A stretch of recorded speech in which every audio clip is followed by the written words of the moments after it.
And then Mr. Randolph. Good morning, Madam Chair. Michael Randolph, R-A-N-D-O-L-P-H. I am neutral on the bill. I just have a small comment on Section 49, beginning on page 48, lines 44 and 45, and then continuing over to page 49, lines 1 through 8. What they're talking about here is when the association is attempting to collect past due assessments or foreclose on a unit that is an income producing unit, where they can petition the court for a receiver to collect, and then the receiver can pay any sums held by the receiver to the association during the pendency of the action. And it limits it to the extent of the association's common assessments.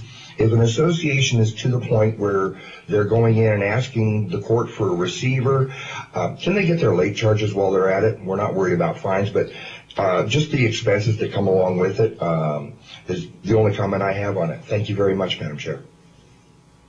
Thank you for your input. Any questions, committee? Okay, we will come back to the north for opposition, and that's Mr. Griffin.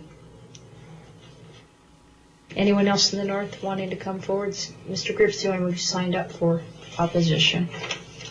Actually, you're the last person who signed up, so aren't you a solo act today? It's mild and brief, but I enjoyed the wait.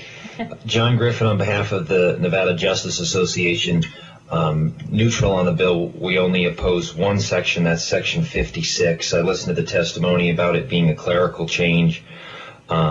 Section 56, particularly subsection B, was where the change is, talks about express warranties reasonably conforming to models or descriptions.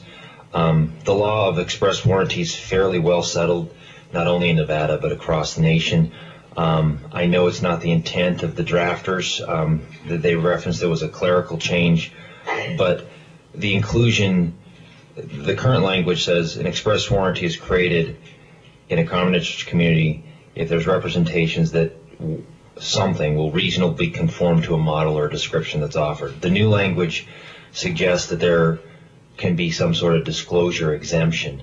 The only concern we have is that having that disclosure exemption maybe unintentionally invites more misleading or exaggerated models or pretty pictures with a small disclaimer at the bottom of the page, your park will never look like this. So is your recommendation, because we're taking lots of notes here, to remove the language, or do you have language that you would prefer you can offer to replace it?